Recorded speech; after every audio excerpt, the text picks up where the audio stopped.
Актриса, опера җырчысы, ТССРның халык артисты Галия Мутигулла кызы Кайбицкая 1905 елның 21 майында Жайык, хәзер Казакстан Республикасына керүче Уральск шәһәрендә танылган дин эшлеклесе педагог Мутигулла Тохфатуллин гаиләсендә дөньяга килә. Аның әтисе Мутигулла хәзрәт үз чорының алдынгы уку йортларыннан саналган Мутигия мәдрәсәсен нигезли һәм гомеренең ахырына кадәр шуңа җитәкчелек итә. Галияның әнисе Гыйззынас мәдрәсәдә кыз балаларга сабак бирә. Ул заманда беренчеләрдән булып хатын-кызлар хоры оештыра. Галия сабый вакытыннан шул хорда җырлый.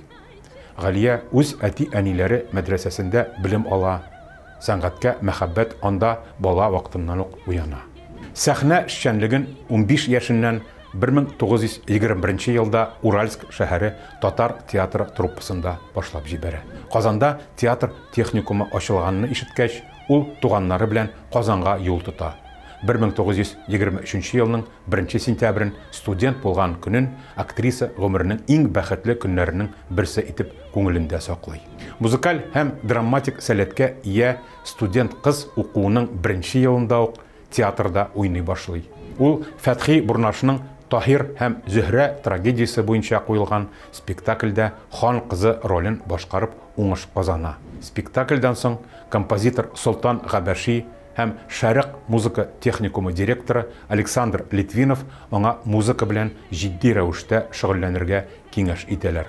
Шулай итеп, Галия бер юлы 2 техникум, театр һәм музыка техникумнарында укый. Шул ук вакытта театрда эшләвендә дәвам итә. 1923-33 елларда Галия Кайбицкая Татар Академия театрының әйдәп баручы актрисасы. Милли драматик репертуардагы 20дән артык спектакльдә ул төп рольләрне башкара. Мирхәйдәр Фәйзинең Галия Бану, Асыл яр, Ак калфак, Кәрим Тинчуринның Казан сөлгесе, Сүнгән йолдызлар, Зәңгәр шәл, Кандыр буе, Таҗи Гыйззәтнең Наемщик, Шәриф Камалның Ут һәм башка пьесалар буенча куелган спектакльләрдә Галия Кайбицкая кабатланмас, бүгенге көндә дә талант һәм осталык үрнәге буларак искә алынучы образлар тудыра. Салих Сәйдәшев музыкаль драмалар өчен көйләрне аны күздә тотып иҗат итә. Актриса гомере буе белемен һәм осталыгын арттыру өстендә эшли. 1932 елда вокал классы буенча Татар сәнгать техникумын тәмамлый. 1934-38 елларда яше баруга карамастан Мәскәү консерваториясе каршындагы Татар опера студиясендә укый. Галия Кайбицкаяның 1934 елдан соңгы иҗаты операга багышлана.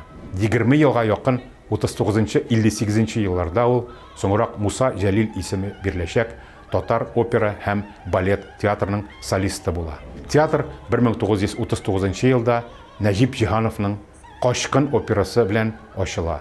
Бу операда Галия Кайбицкая төп партияны башкара. Җиңел, яңгыравыклы, йомшак тембрлы тавыш, колоратурлы, сопранога ия җырчы шуңа өстәп табигый матурлыгы, нәфислеге белән дә, тормышчан, ышандырырлык уены белән дә тиз арада тамашачы мәхәббәтен яулый.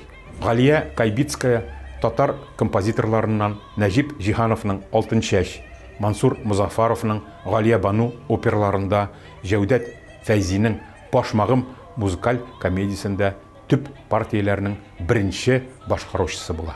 Артистка опера классикасында да төп партияләрне башкара. Үз героиняларының характер тирәнлеген зур осталык белән ача.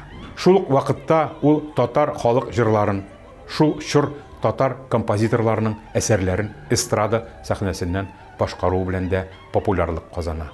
Бөек Ватан сугышы елларында Галия Кайбицкая зур концерт эшчәнлеге алып бара.